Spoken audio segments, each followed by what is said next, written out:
All right, so these textures are a little bit challenging.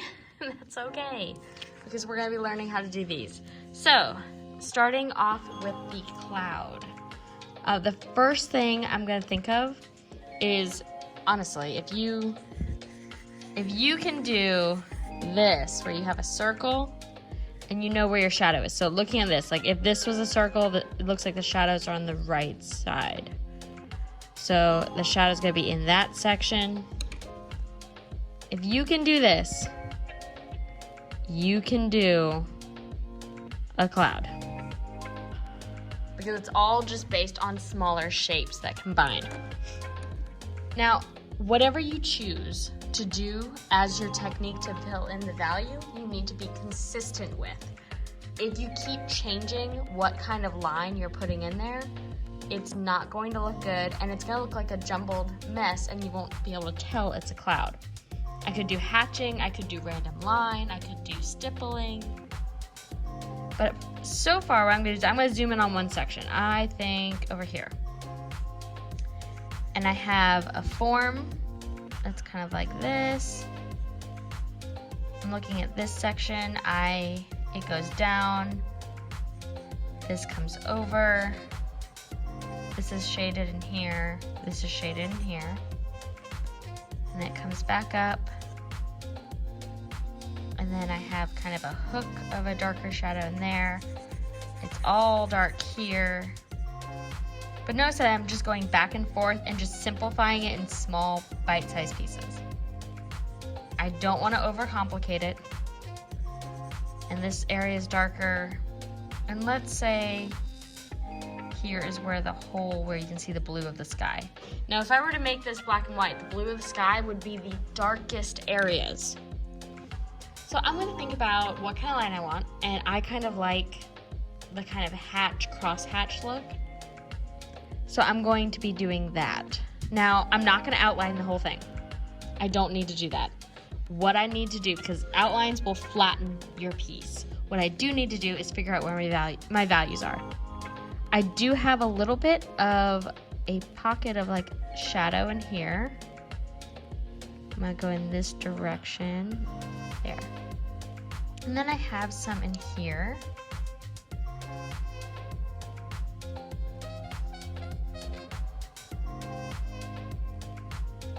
And I have some shadow here.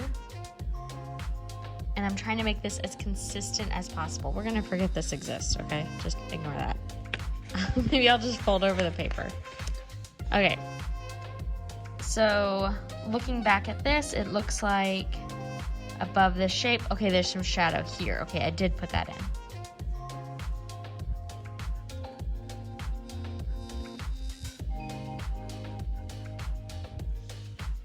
in. And I have some more shadow under here.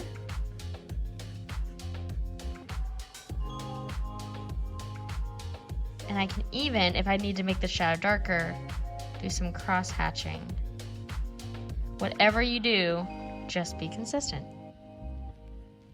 So if I want to add a little bit of line, that's okay, but I would have to add it in a couple different spots. So I'm going to keep adding a little bit more. So after this hook, looks like there's the hole in the sky over here.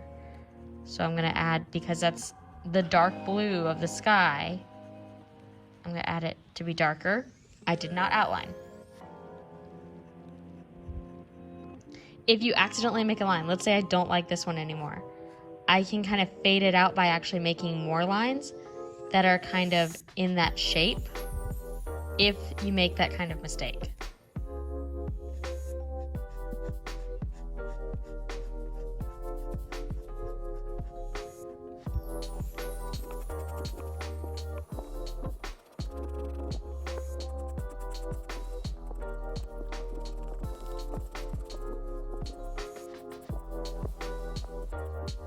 So I could do something like that based off of hash marks, kind of like those hatches through there. Or I could do something more based on this. So still thinking about shapes, I'm going to draw one of my shapes. I'm going to pick a different spot.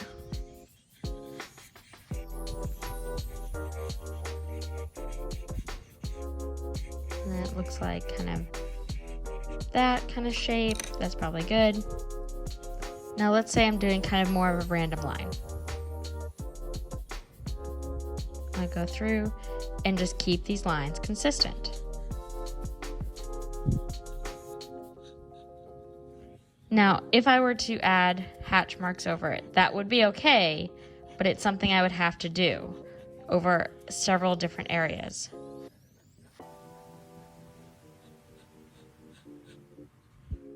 So I could do something like that, so I'd have both.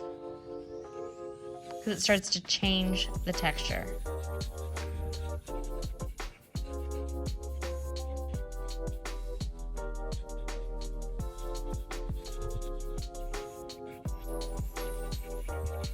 Now it's hard to tell when you're super zoomed in that it's a cloud. But the more you go, and the more also, let's say we had a tree down here, and this was like a mountain area here. So I'm just gonna randomly draw something in.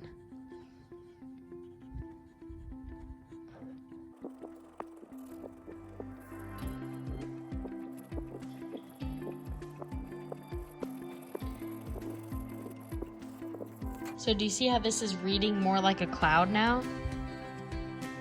So let's say we had cut off part of that bottom section. Now this is going to read more like a cloud because we have something else underneath it. So every single thing in your art is going to be in reference to something else.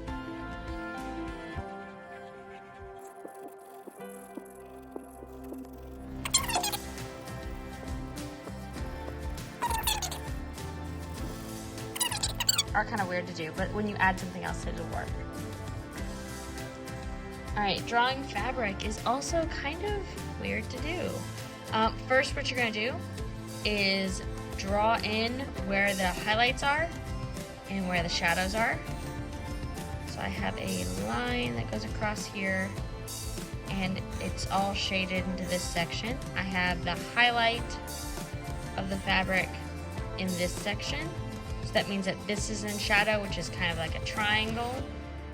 All right, so there's generally this shape here. Now, the most important thing to do with fabric is to think about the form or the shape that it is. So if I have a pencil, I'm going to, kind of looking at the fabric, it looks like it kind of goes around there like this.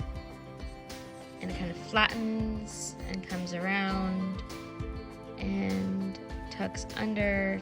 This one's a little straighter. This area kind of comes up and almost like puts an S around. Okay, so that's kind of helping me map things in. So now, it looks like there's a darker line with some texture. So I'm gonna go ahead and I'm gonna make some short lines with this. And when I get up here, I wanna kind of space them out so visually it's lighter. Down here where it's automatic, it's a little darker, I'm gonna add some like kind of ticks on this line. Thicken that up just a tad. I'm gonna first put in some lines.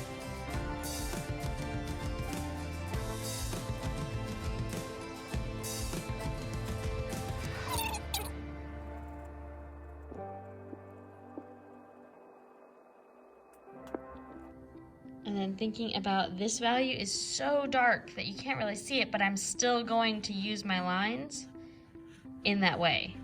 So I'm going to add a little more of the value.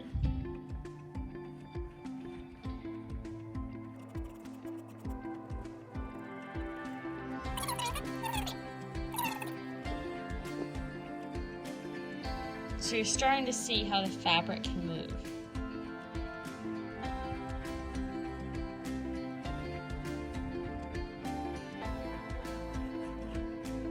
All depends on the fabric.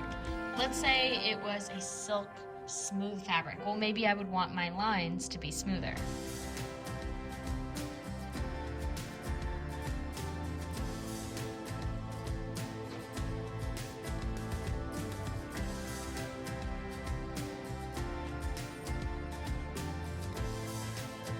how the texture of the fabric changes when I have smoother lines.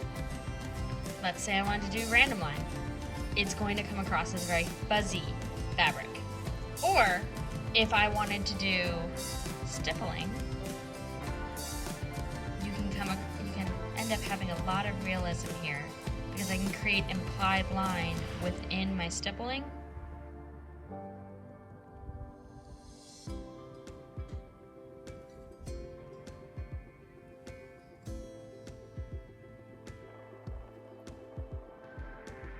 To start adding a little bit more.